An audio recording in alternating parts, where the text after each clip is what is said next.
Okay, so I actually came upon the idea of being a paper giver a little bit late in the game.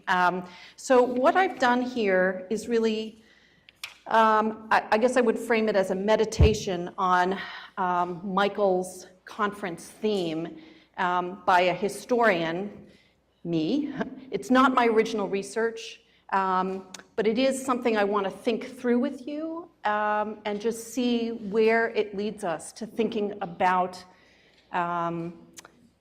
state-sponsored violence and other ways, sometimes less obvious, less direct, that the resources of the state can be used as weapons against racial populations.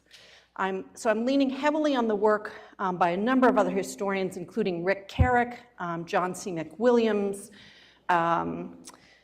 Richard Newman, Collie Gross, and a number of other historians of antebellum Philadelphia. The big point that I want to make here is that I'm using this term ethnic cleansing advisedly to call attention to the material conditions of arson and terrorism for African American and white ethnics. But as I hope you'll see, there's a crucial difference in their circumstances in antebellum Philadelphia.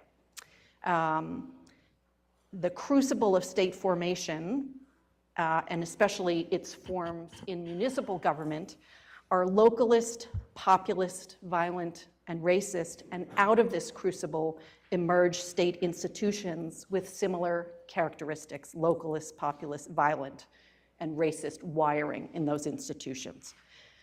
Okay, so I want to start with the, just give me a second here, make sure I've got it, with the kind of dissonance between this image, which I'll tell you about in a second, and this description from 1834 of the election of a judge in Philadelphia. Here, North Mulberry was a scene of confusion and disorder, too outrageously bad to be named. From the opening to the closing of the polls, the only way votes were got in at their window was by the voters climbing and being pushed over the heads of the crowd about the window, which was in an almost constant vibration like the rocking of an earthquake, pushing and shoving and trampling underfoot. Many lost their coattails, thus their hats, so that they at length found it necessary to put on a roundabout and leave off the hat before making the attempt to vote. And it goes on and on and on. And basically, in order to vote, even very old people had to get up on people's shoulders and be shoved through windows where they were then subjected to all kinds of violence. This is Jacksonian democracy. These are white voters in Philadelphia in the city. This is a description by a Quaker witness who was appalled. But I just want you to see the dissonance here when we look at this representation of white men's democracy, AKA Jacksonian democracy. This is an image by a painter who was known as the painter of frontier family life. And I don't want to, it's a fascinating painting. It's really interesting to go through and dissect all the imagery, but what I want you to see is this harmonious scene of class relations, the fact that everybody is white, and that there's a lot of alcohol that's been consumed, okay? But there are no fights. Nobody's pushing, nobody's shoving. This is an image of the harmonious white republic of Jacksonian democracy.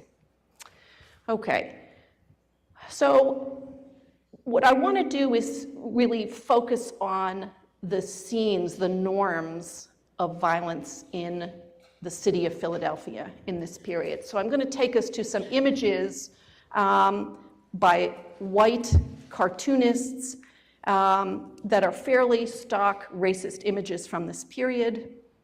They depict African Americans lacking good taste, being sort of nouveau riche, being very poor, and as potentially economic rivals. Those are all really obvious in those images. They're all from about the 1830s, but what I want you to notice is they all do depict African Americans in public space and public life, making a claim in public life, being a presence in public life. And that is, it seems to me, oops, I'm pointing and looking in the wrong places. One of the key issues that is triggering some of this white racist response during this period.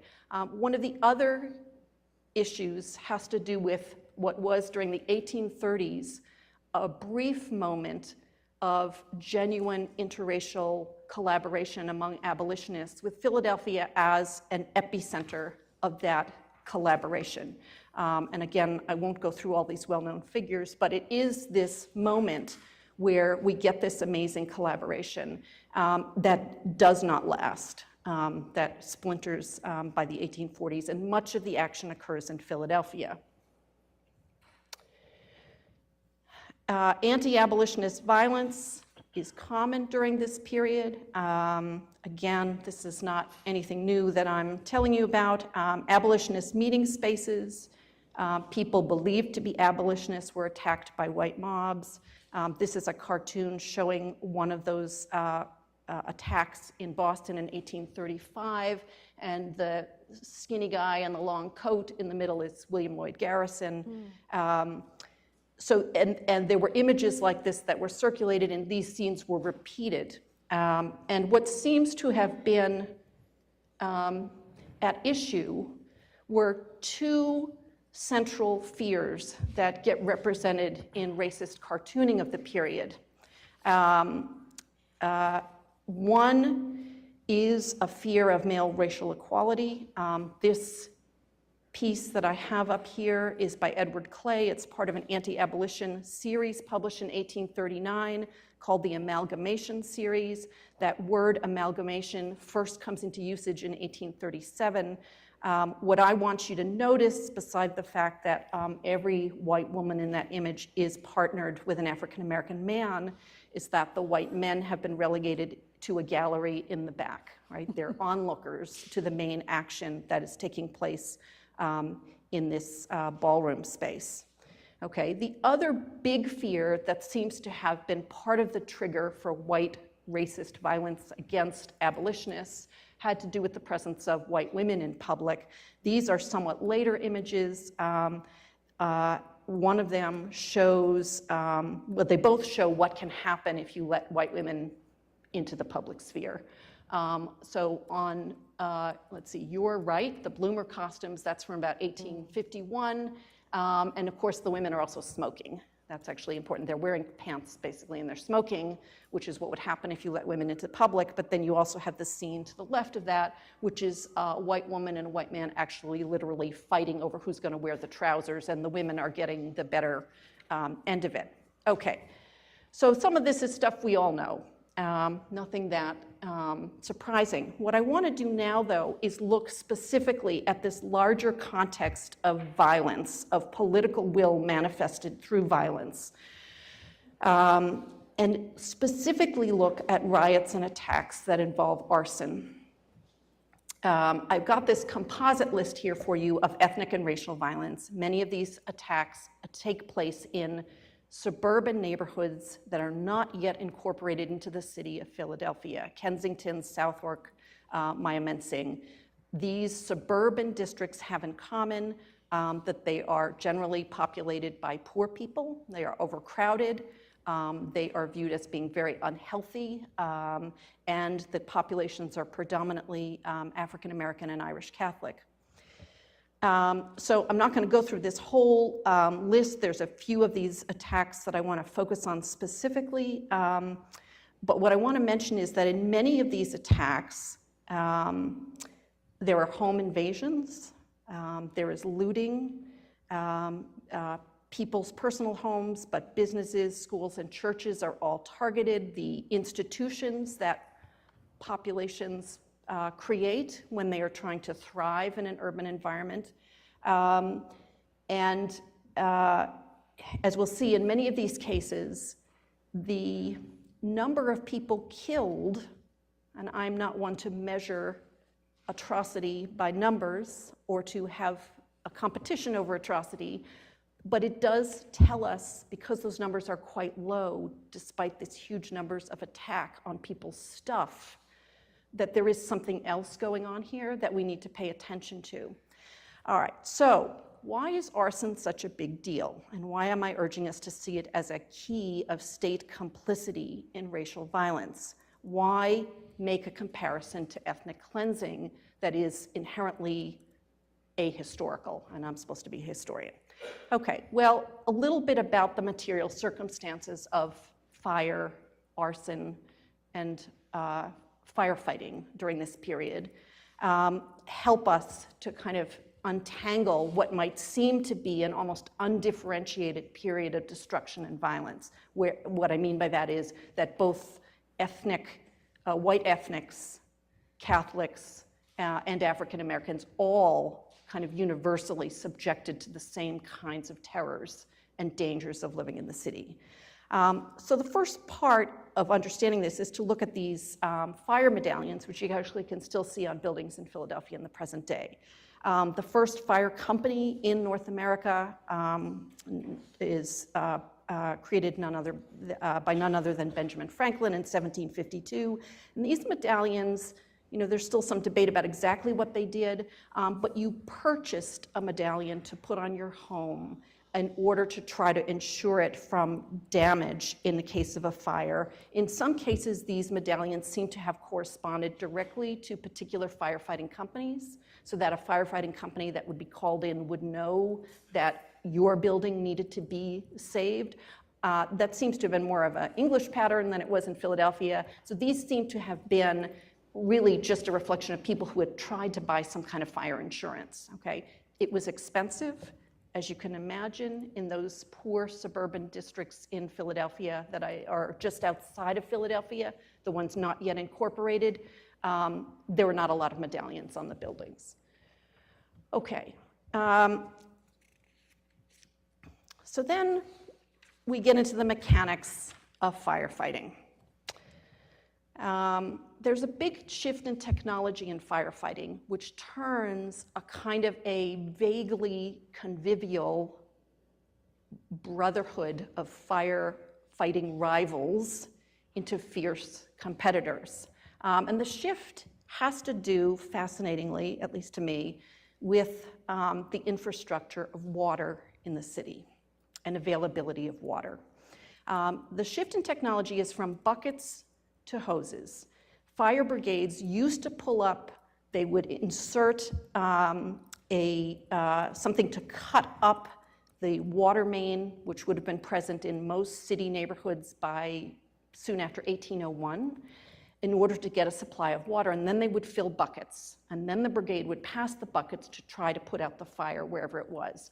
With the shift to the hose technology, once one fire company got there and claimed the source of water, it made it much harder for the other fire companies, rival fire companies, to also gain access to the water. And so access to water, which was a municipal resource, became a bit more of a zero-sum game.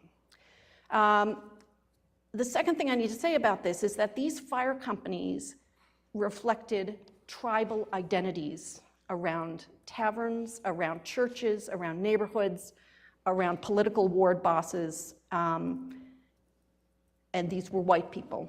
These are white guys in these fire companies. And there were Irish Catholic fire companies. There were fire companies affiliated with certain neighborhoods. It was a kind of neighborhood protection.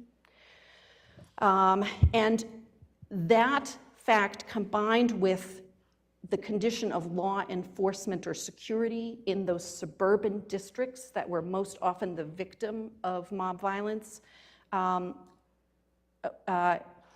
those districts had a very patchwork and volitional form of law enforcement. So in other words, if a constable who was in charge of security in Wyomissing thought that there was a need to call out a posse of people to maintain the peace, he was very, very dependent on the goodwill of those people to want to risk their lives to save the people or the furniture or the houses that were at risk.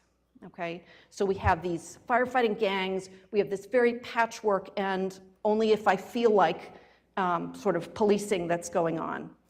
And the crucial bit here is that young African-American men in the era of James Forten the 18 teens, think that, in fact, it's probably a really good practice to have a local fire company to protect your neighborhood. And they posit this, they represent themselves as about to form a fire company, and they get a huge amount of tremendously ugly and threatening backlash from white fire companies.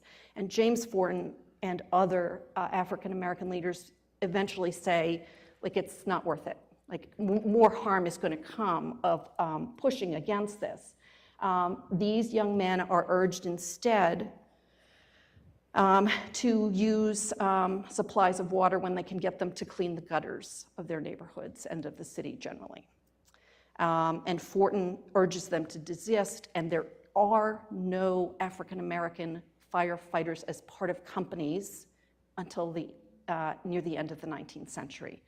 Okay, so the implications of this, that's just a map that's showing you the incredible regularity of these hydrants, and just as a fun factoid, the hydrant is apparently invented in Philadelphia. I did not know this until I was putting this together, which makes the whole thing actually even more horrible in certain ways.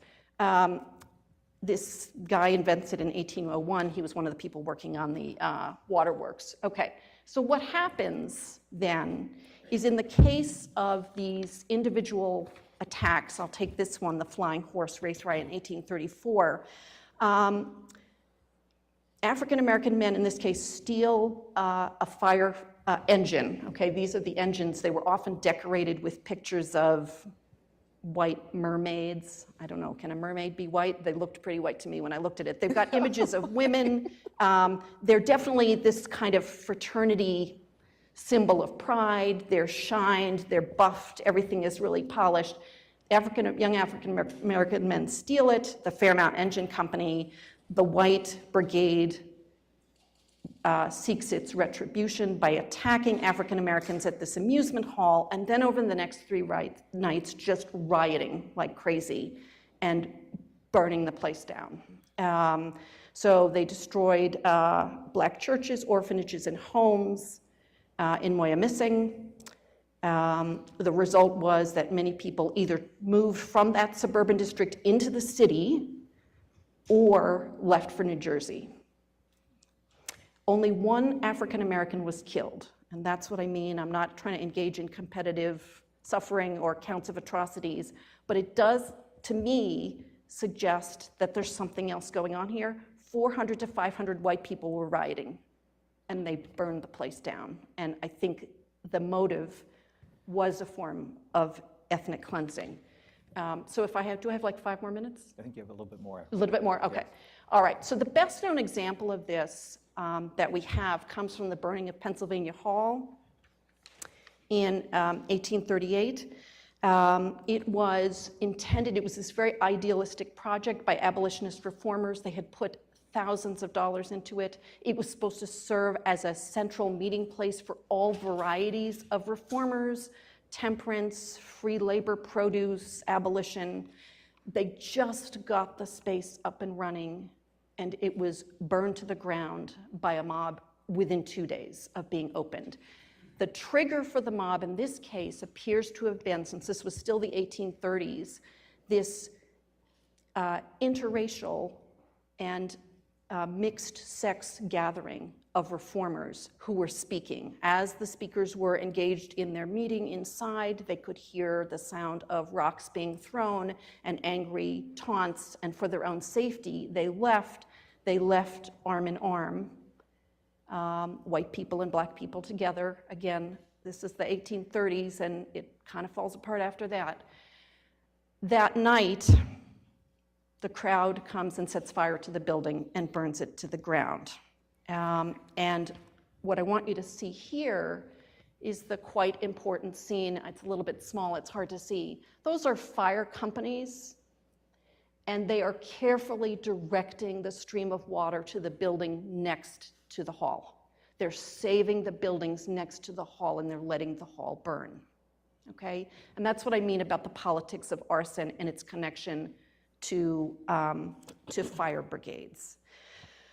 Okay, there's more that could be said about incidents of ethnic and racial violence after the Pennsylvania Hall burning, around the Common School movement. The effort to create public schools takes hold in Pennsylvania and in many other northern states. It is supposed to be, it is talked about as a democratic civic institution, crucial for the health of the republic. There's all kinds of controversy about the class mixing that goes on in the public schools. Literally, people are unnerved at the thought that white people of different classes are breathing the same air. And in many cases, the only possibility for this kind of access to schooling comes from separate efforts to create schools for, the term was colored youth.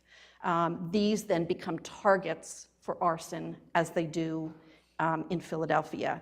At the same time, around the common schools, you have a whole other controversy brewing about what Bible is going to be used in these schools, whether it's going to be a Catholic or Protestant Bible. You get Bible burnings by Catholic bishops in New York. You get responses by Protestants, and you also get attacks upon Irish Catholic neighborhoods and Irish Catholic churches. Okay, so I'm getting there. What I want you to think about, though, is, again, this connection of the danger of arson and what seems to be a kind of universal threat that it presents to populations who are not white Protestants, and to actually discern some differences and distinctions in the threat. So when we get these two much written about riots in Philadelphia in 1844, they are anti-Catholic riots. Catholic churches, Irish Catholic homes, entire neighborhoods are wiped out by these fires. You get a response, municipal response, which is to try to beef up policing. The police force undergoes new requirements for both Philadelphia and these suburbs I've talked about, Spring Garden, Northern Liberties, and Maya-Mensing, are incorporated into the city at that point, and then within 10 years, you get a single governing body and new professional standards for policing. Okay, this is in response to the damage done to Irish Catholic neighborhoods. You also get a series of really hateful cartoons about the dangers presented to white Protestant nativism by both, in that image, Catholics and Mormons are two reptiles crawling over, those are the churches crawling on the US Capitol. The alligators there are actually wearing bishops' hats. That's the threat of those Catholic alligators coming up to snap up those Protestants on the shore. But you also get these tributes to the heroism of the nativist martyrs who are killed in the anti-Catholic riots, okay? And politically, this becomes the fuel for the nativist movement during this period, which reaches its peak in the Know Nothing Party and the American Party by the 1850s. And the American Party, just in case we need a reminder, because it's timely, it's anti-immigrant, it's for the deportation of foreign beggars and criminals. It requires a 21-year naturalization period, up from about a 5-year naturalization period, and it is for mandatory Bible reading, and it wants to expel all Catholics from office. Okay, and again, we get these kind of equivalencies, right? These ways of showing hate for non-native born, non-Protestant white people, in this case the Catholics, and this equivalency between the newly arrived Irish immigrant speaking with a brogue and countering an African American and worrying, right? In that cartoon, he's worrying, well, how long have you been here? And the African American responds and he says, oh my, by golly, I've got to get out of here before I turn black too, right? I mean, that's really what the gist of it is. And what I want us to take away from this is to really see this equivalency as deceptive, that the race hatred and the ethnic hatred and how it is acted out in arson really has a very different material connection to the state. Only African Americans are denied access to municipal resources. And that would not be the fire engines in this case. The fire engines are private. It's the access to the water that could have protected neighborhoods, churches, schools, and houses, and could have made arson less terrifying. Irish Catholics are part of the fraternal brotherhood of fire companies. They have, at times, violent rivalry, but they are understood as part of the fraternity. The state institutions that emerge from this, and I urge you to think through it with me, but as I am trying to piece this together, are the fruit of a poisonous tree, to borrow a term from the law. They come out of this intense localism and populism, this fear of any kind of control or authority that is outside of a local area, and a very differential and disadvantaged access to municipal resources. Thank you.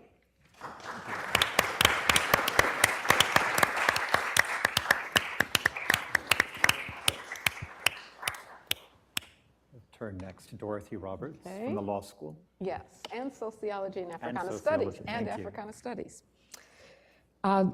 So I'm really happy to be on this panel. It's a surprise to me, but I'm happy to be able to fill in. And fortunately, I had very recently published an article which is relevant to our discussion today.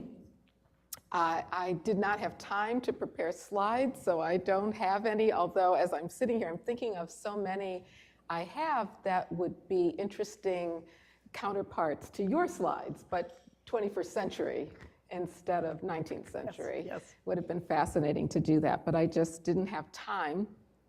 And so let me say something about why I wrote this paper. So I wrote it because I was invited to participate in a symposium on democratizing criminal law at Northwestern Law School that took place about a year ago in November 2016.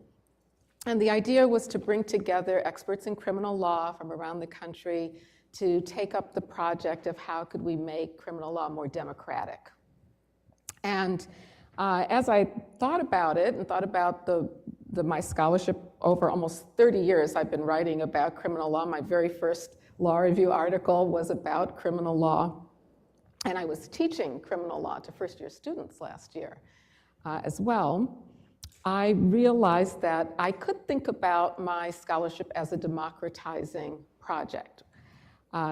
It's coalesced around demonstrating the ways in which the US criminal justice system inflicts violence on Black people in this country to exclude them from democratic participation.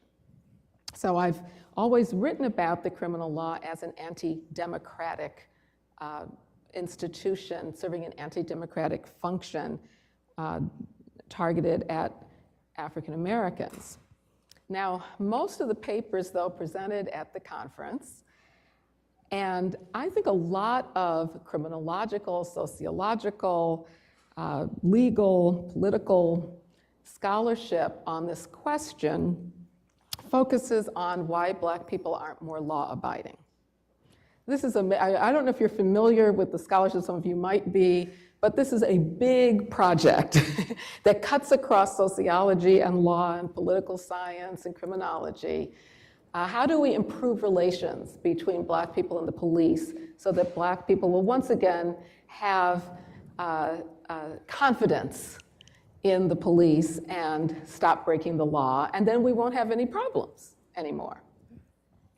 And this tends to be an approach that both conservatives and liberals take. So the conservatives will say something like what my colleague Amy Wack said in one faculty forum: well, if Black people would just stop breaking the law, police wouldn't have to go in and shoot them. Well, Black people, let's find out why Black people are innately prone in their genes to commit crimes, or in their brains.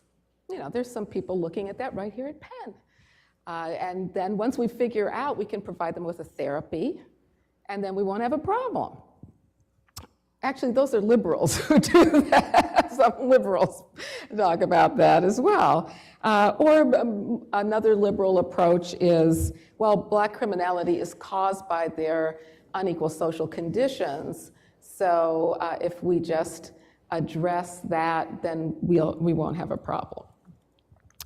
But I take a very different approach, which is that the criminal justice system's subordinating function, its function to oppress Black people, really shifts the nature of the whole problem.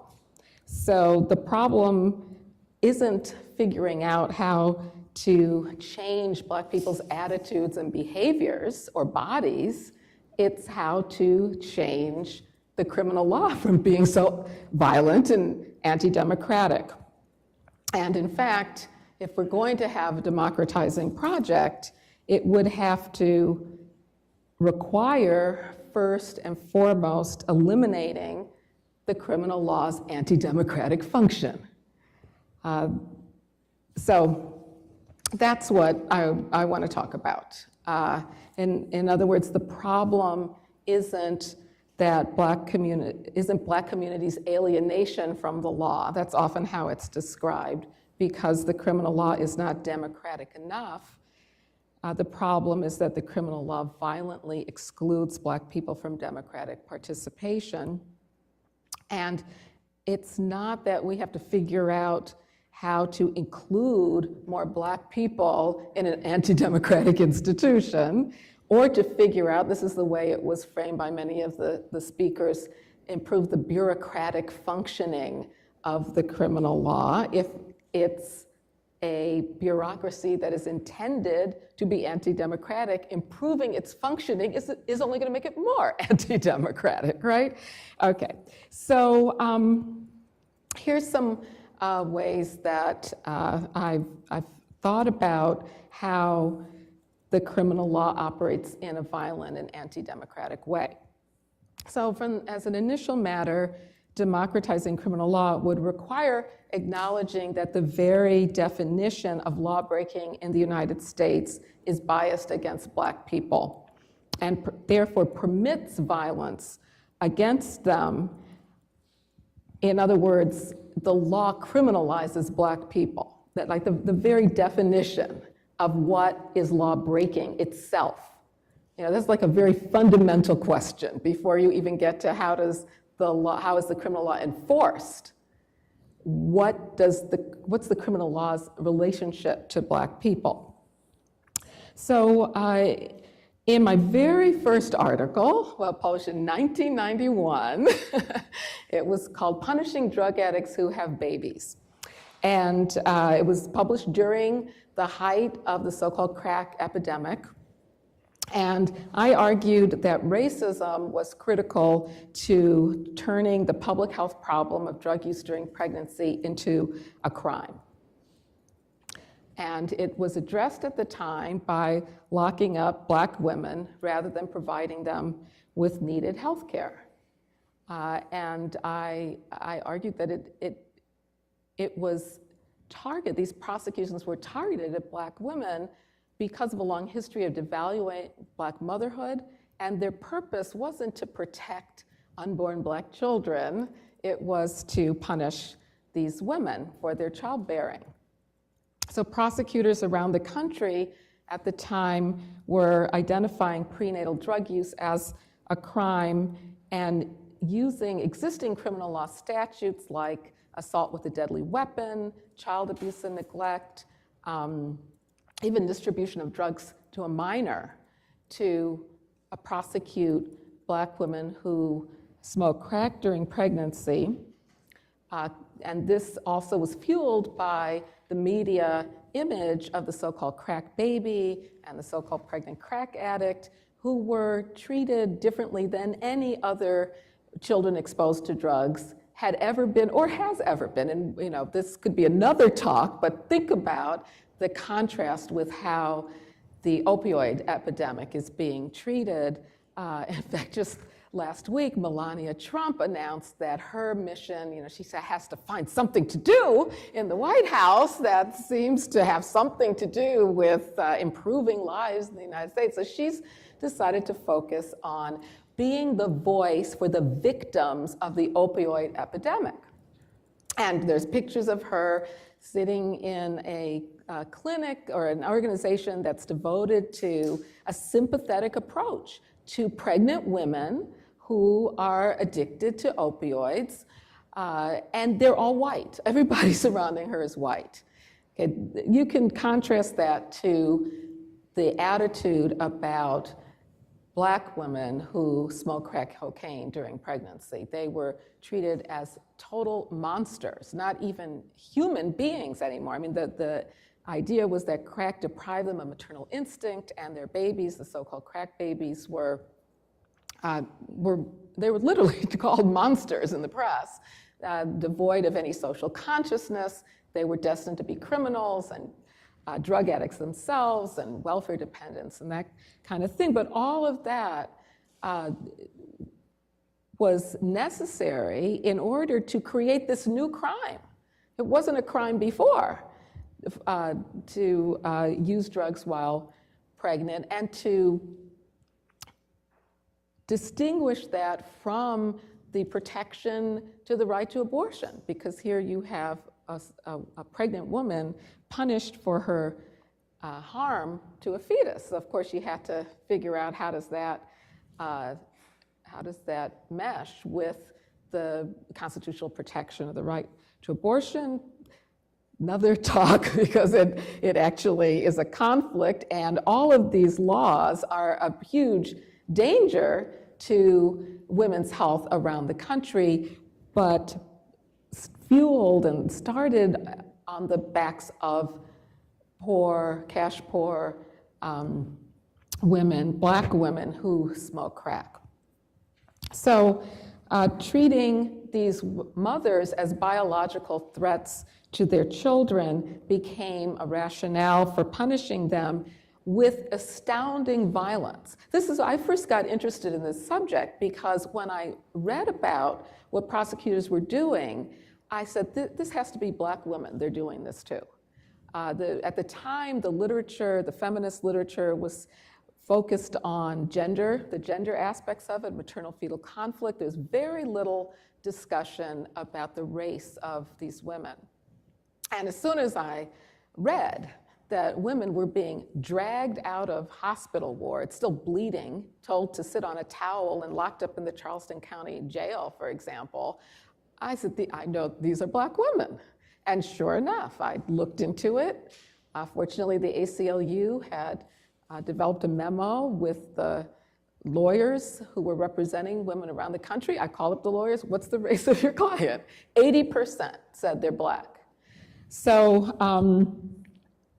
the long-standing devaluation of Black mothers gave legitimacy to the creation of a crime. And it was seen as a crime that only Black women could, or virtually only Black women could commit at the time. Loitering laws serve a similar criminalizing function.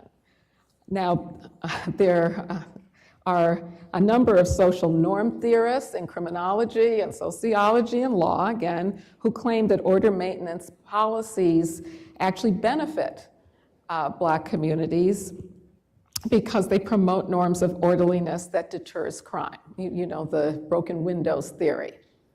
And some of the laws that broken windows theorists really like are loitering laws, because they allow the police to come in and get rid of the public appearance of people who are predicted to commit petty offenses. But the theory is that these petty offenses then produce a norm in communities that leads to more serious law breaking.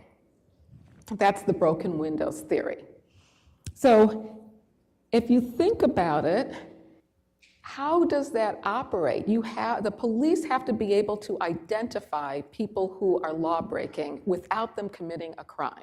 It's the whole point of loitering laws. the police are supposed to be able to look at someone and tell that they're the law-breaking type. And so you have to get them off the street. So now we know this goes back to the slavery era, where enslaved Africans were taken up off the streets through slave codes that allowed for this. And also during the antebellum period after emancipation, loitering laws were also used to sweep up Black people off the streets in order to maintain a quasi-slavery system. That's a very, condensed way, I'm sure. Kathleen has a more complicated way of describing, but there's a long history of this, of using loitering laws to maintain the subordination of Black people. But if you move forward to the 20th century, gang loitering laws have been used in a very similar way.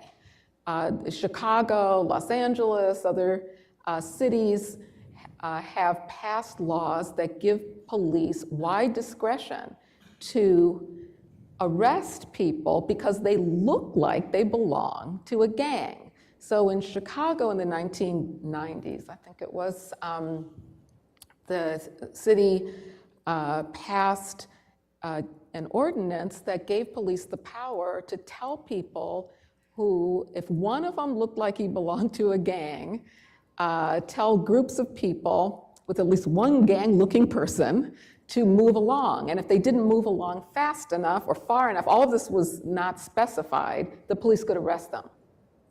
And in fact, tens of thousands of people, mostly Blacks and Latinos, were arrested in Chicago in a short period of time after the ordinance. Now, this particular ordinance, the way it was framed was actually held unconstitutional by the US Supreme Court because it was so vague, but all Chicago did was add a few little more specifications. The basic idea is still there, that if you look like you belong to a gang. So this idea that there are visibly lawless people that underlies gang loitering and other loitering laws incorporates an idea that Black people are inherently lawless.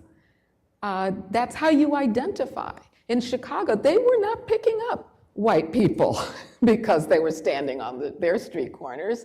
They were picking up almost exclusively Blacks and Latinos.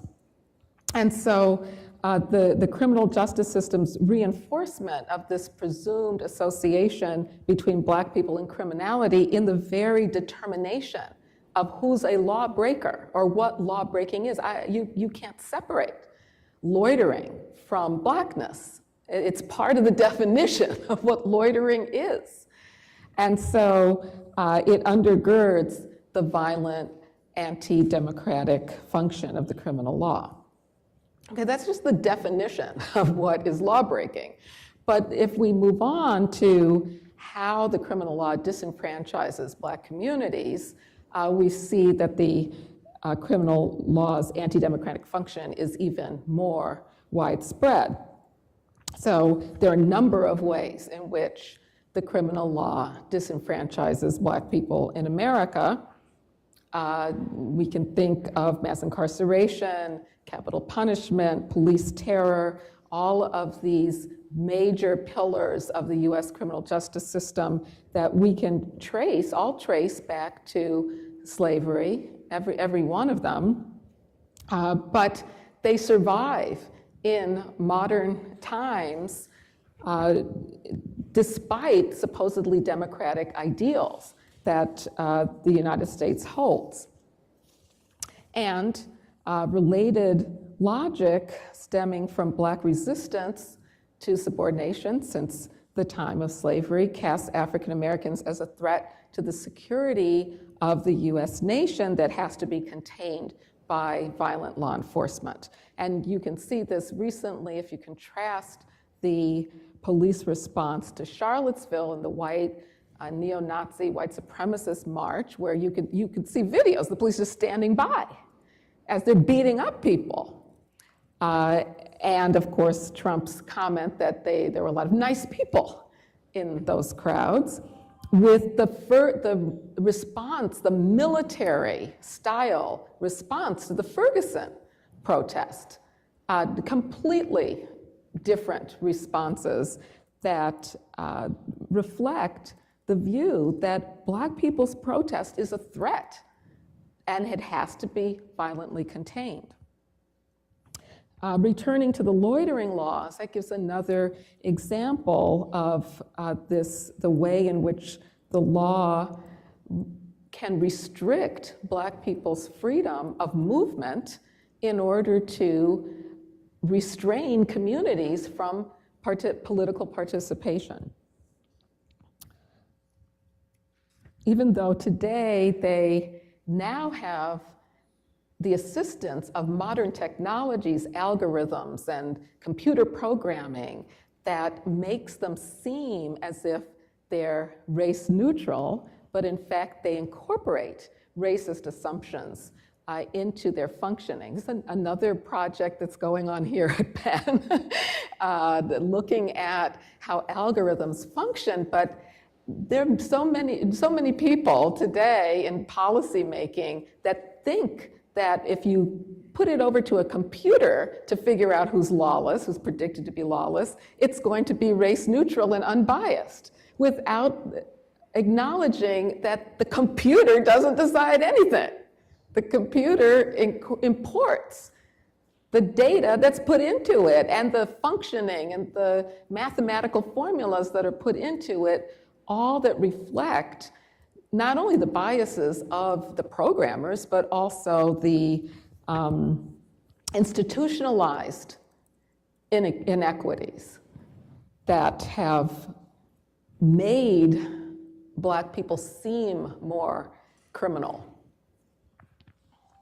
A prison policy, of course, I'm sure everyone here is aware of how the hyper-incarceration of Black men, women, and children affects political participation. The most simple way of seeing it is just the numbers of people who are disenfranchised, I mean, literally prevented from voting by felon disenfranchisement laws, which have been estimated to prevent 1 in 7 Black men, I don't have the statistic for women, but 1 in 7 Black men of voting age being denied the right to vote and actually having an impact on elections in this country. But perhaps even more devastating is the way in which the criminal justice system's supervision of entire Black neighborhoods has a disempowering impact that extends beyond electoral politics. Incarcerating so many members of Black communities, men, women, and children, robs them of material resources, of social networks, and also of their legitimacy. You know, it's not that they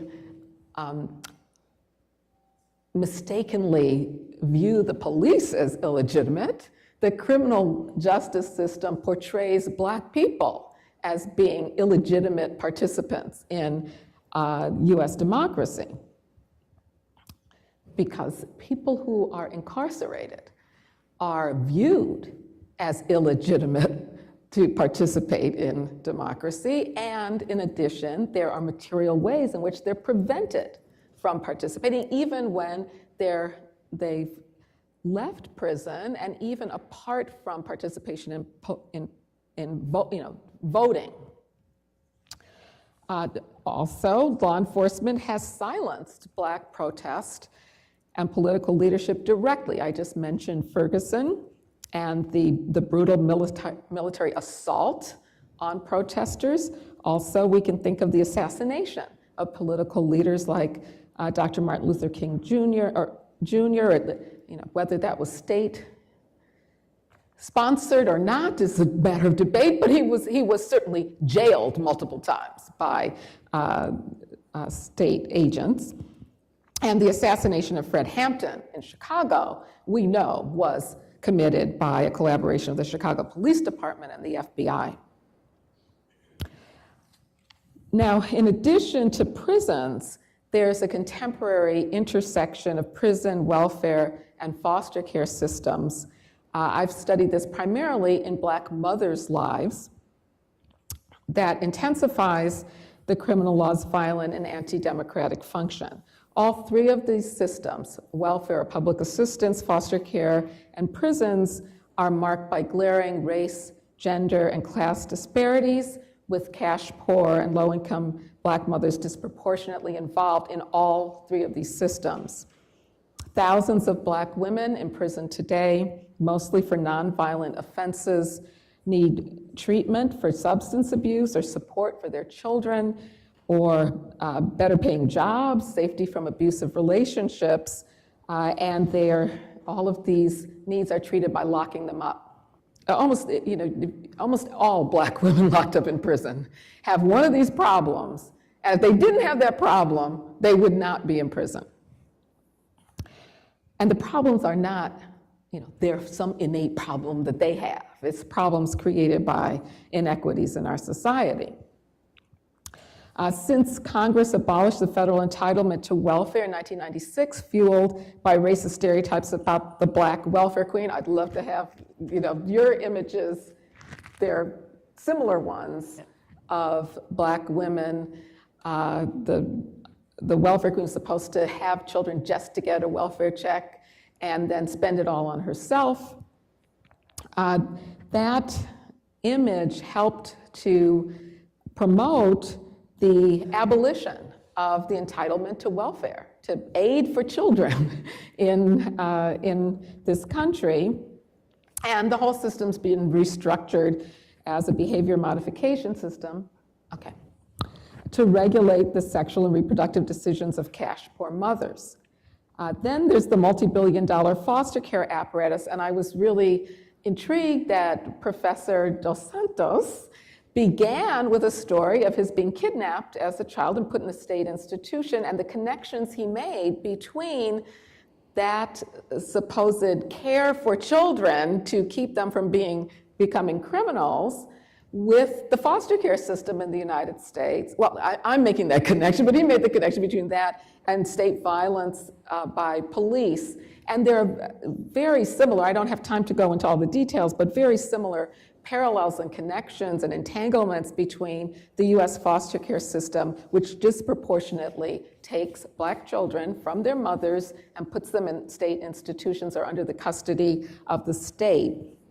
A very violent way of dealing with the needs of families that is connected in lots of ways with the police. Okay, so let me move to my conclusion. Well, let me just say one more thing, that the criminal justice system, together with foster care and welfare, have created a carceral state where guilt or innocence is irrelevant. It's irrelevant. I mean, people locked up in jails now, they haven't even been adjudicated as guilty or innocent. There's thousands upon thousands of people locked up because the police grabbed them for some petty offense that they shouldn't have even been put in jail for, even if they did it. But they're not even adjudicated. They just can't pay fines and bail, and so they're stuck in jail. And that disrupts people's life. I mean, one measure of how devalued Black people's lives and political participation are in this country is that a lot of people just think, oh, you spend a little time in jail, what's the big deal? But people lose their kids, they lose their jobs, and plus, you shouldn't spend a minute in jail, especially if you didn't do anything. Okay, so let me just conclude by saying that all of this has led me to join calls of other people for an abolitionist approach, which basically says the very functioning of the criminal law and the criminal justice system is anti-democratic. If we want to make it a democratic system, we have to dismantle it. We can't fix it. We can't make it work more efficiently. It can't be more inclusive.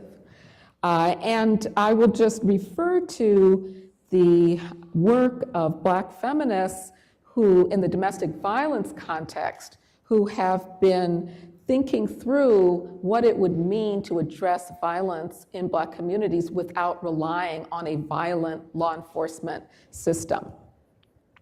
I want to conclude just with a quote because it reminds me so much of the ending of Professor Dos Santos's.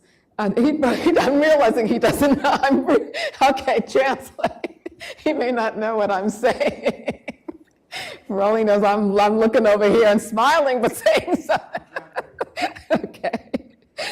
Because he mentioned at the end, who are the criminals? It's the police that are committing crimes against Black children and others in Brazil, and their crimes aren't seen. And I wanted to end with a quote from Lorraine Hansberry, the great American playwright who wrote Raisin in the Sun, also a political activist in her time. And she said that the key to changing the criminal justice system in the United States wasn't, to think about a fairer way of punishing the crimes of Black people or getting Black people to be more trusting of the police, but, quote, the paramount crime in the United States is the refusal of its ruling classes to admit or acknowledge in any way the real scope and scale and character of their oppression of Negroes. In other words, that's the crime that we need to address. And democratizing criminal law requires acknowledging those crimes, their anti-democratic function, and abolishing them so that Black people have greater freedom to envision and create democratic approaches to social harms for themselves and, as we have always found, for the nation and the world as a whole. Thank you.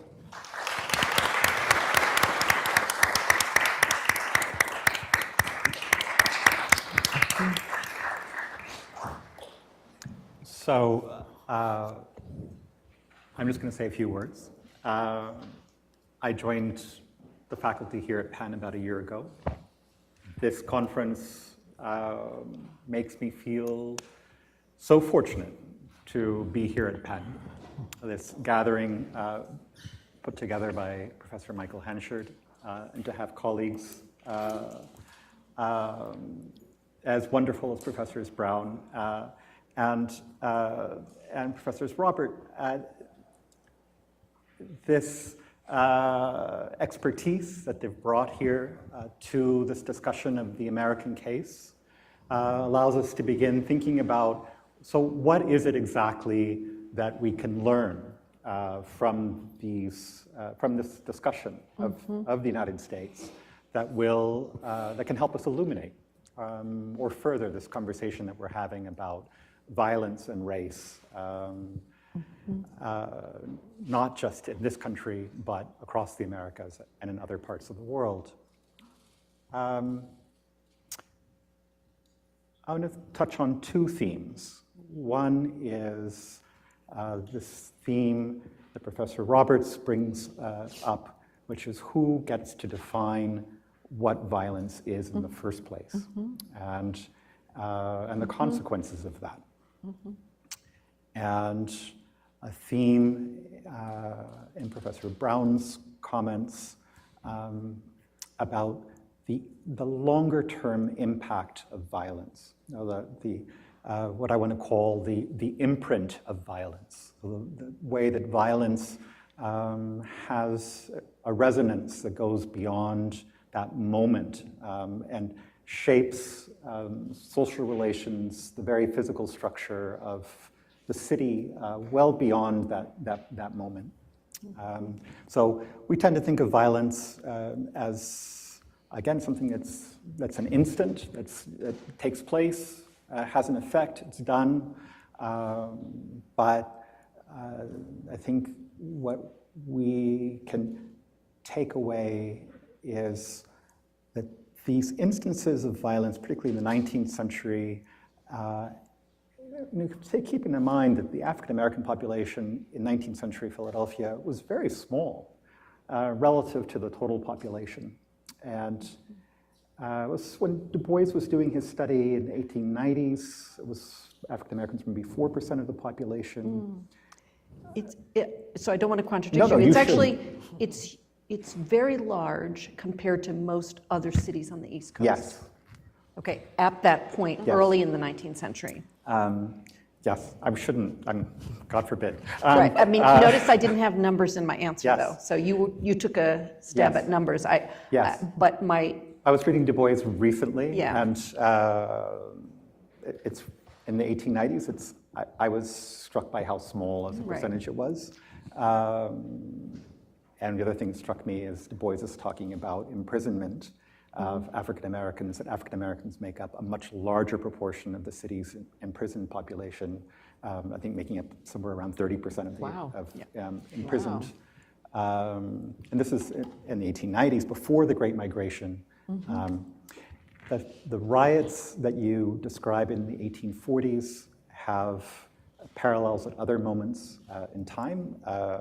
So as the Black migration really gets underway, you have another set of riots here in Philadelphia, in Chester, between 1917 and 1921, also in cities around the US. And these instances of violence the effects go well beyond the violence itself. Partly what they do is shape where people are allowed to live, and where, so the kind of deep segregation that you see in Philadelphia today has its roots in this early violence, beginning in the 19th century. And northern, Midwestern, Western cities experiment with different ways of containing violence. And 1917 Chicago riot, there's a city commission. The city commission comes up with a report. The report is actually quite liberal. It says, one way we could address this kind of interracial, interethnic tension is by encouraging more investment in these neighborhoods, by encouraging more contact across different groups. Of course, that doesn't happen.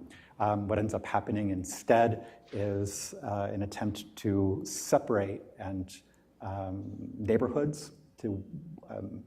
And there's some experimentation early on, around 1910 in Baltimore, with actually zoning, sort of municipal zoning of racial, sort of dividing neighborhoods racially.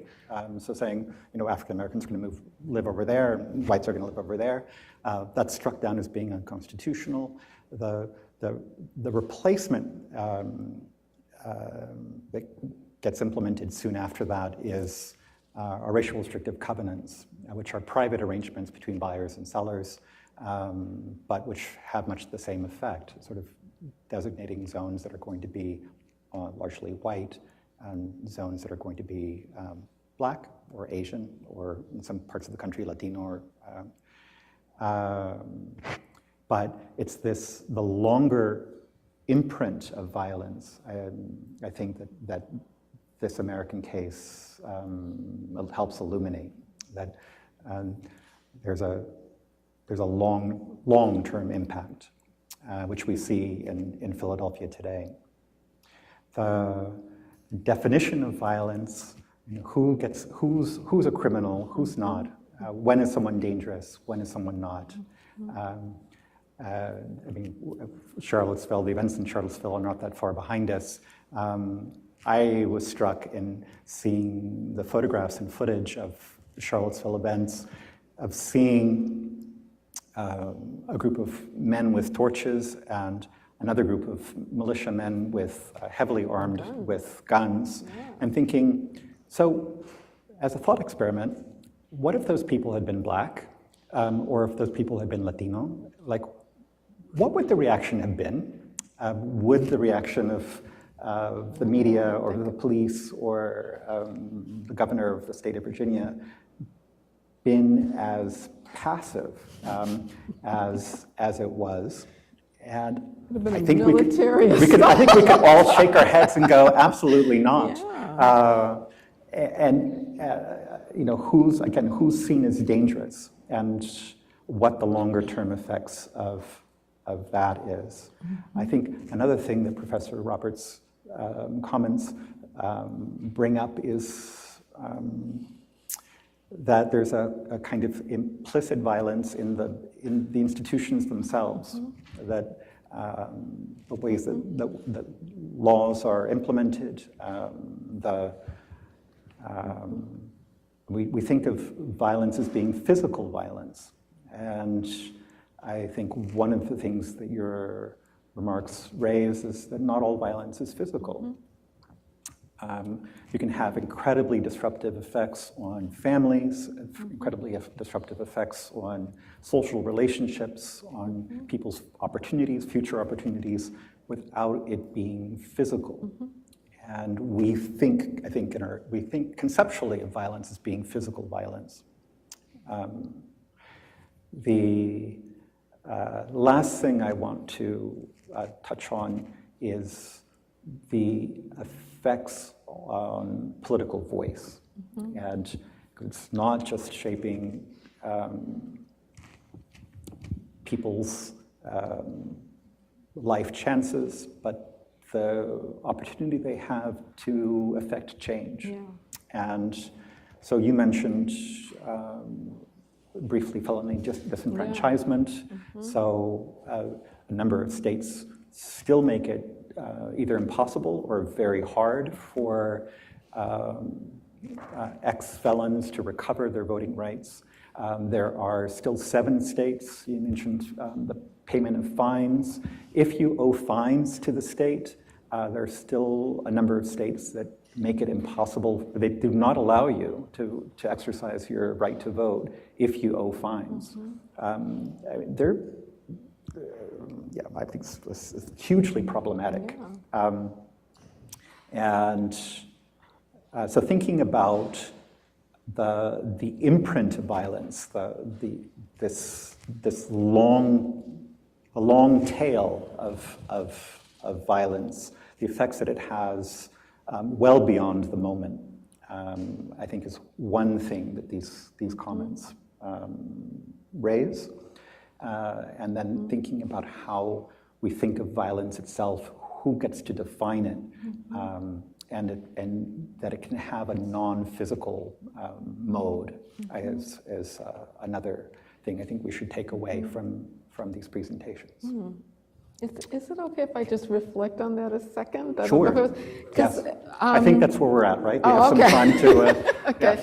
Because, what your comments on our talks raise another level, which is the way in which different types of state violence interact with each other and support each other. So it's not just physical violence, but there is physical violence. So the police do beat up people and kill people, and torture people. But that supports the kind of violence that a judge might issue by locking someone up in jail or taking their children away from them. And then there's this broader institutional violence when you think about the bigger impact that it has on whole communities. So there are these different kinds of violence, but they all support each other, because you back up the less direct violence with the threat that violence can happen if you don't comply with these other forms of violence, or if you're too rebellious against them. And this is why I think capital punishment, even though it affects relatively few people, certainly not as many people who are locked up in jails or prisons, nowhere near that, but it still sends the message that the state has the power to execute you legally, and so, and then there's also your comments on Kathleen's talk, raised the interrelationship between, and you raised it too, I think this was one of your primary points, between all these forms of state violence and private violence. So the way in which the state countenances or excuses certain forms of private violence. I mean, we can think of, Zimmerman killing Trayvon Martin. That was private violence, but it was upheld by the state. And ways in which violence, like lynching, that kind of torture of Black people, that then gets, the state wouldn't wouldn't completely countenance that today, but it then moves from lynching to capital punishment to police terror to other less direct forms of private violence that we might think of as illegal in the 21st century, but it still happens, in these other forms of violence. So they're all related to each other also, which makes it even more, devastating to have this regime where you've got multiple forms of state violence with collaborations with private violence as well. Yeah. That's great. Do you want to? Yeah, so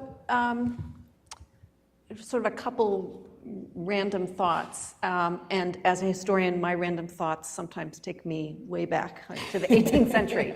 But I'm thinking of a white Virginia Quaker who successfully frees the enslaved people in his father's estate.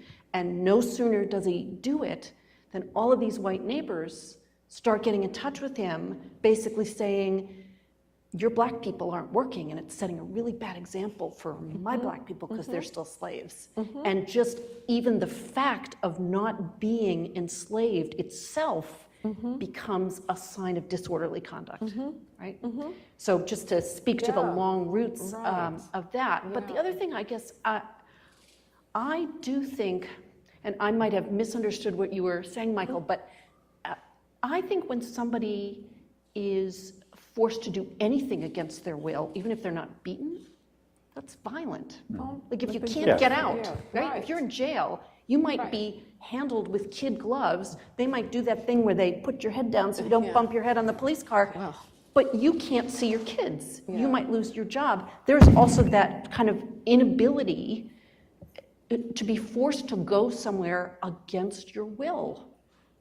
So as a historian, I liken that to, not terribly analytically, but any instance of forced migration, right? Coerced transport, has certain features of movements of laborers all around the world, right? Globally, to be coerced into certain kinds of labor where once they get there, they can't go home. Slavery itself.